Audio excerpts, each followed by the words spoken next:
ये 2011 में हमने तकरीबन इसकी बाकायदा से आगाज़ सरगर्मियों का कर दिया था। तो तब से लेके अब तक तकरीबन 500 से ज़्यादा डेड बॉडीज़ जो रिकवर की गई हमारे इदारे की तरफ से, तकरीबन 194 के करीब ज़िंदा अफराद निकाले गए।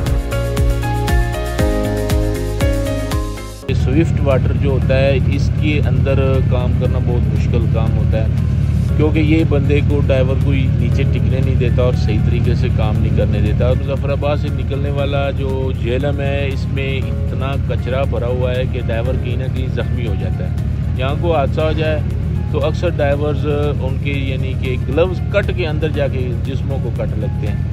तो ये हमारे लिए बड़ी मुश्किलात होती हैं। तो इसलिए बराए करम ये जो दरिया गंदे करने के हवाले से मामलात हैं इनको ज़रा बेहतर किया जाए तो कम से कम ये कार्रवाइयों के दौरान ड्राइवर्स ज़ख्मी नहीं होंगे। कि ये जो डाइविंग का शोबा है ये 2011 से लेकर अब तक गवर्नमेंट के अंडर यानी कि बाकायदा से 2019 में आया और 2019 से लेकर अब तक ये स्टेट डिज़ास्टर मैनेजमेंट का यानी कि ज़ैली इदारे के तौर पे काम कर रहे हैं।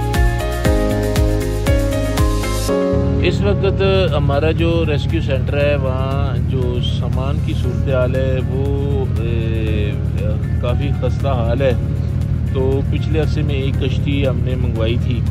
तो ये जो कश्तियाँ हैं ये 6 मैन हैं और ये थोड़ी सी इस पानी के हवाले से फास्ट होती हैं।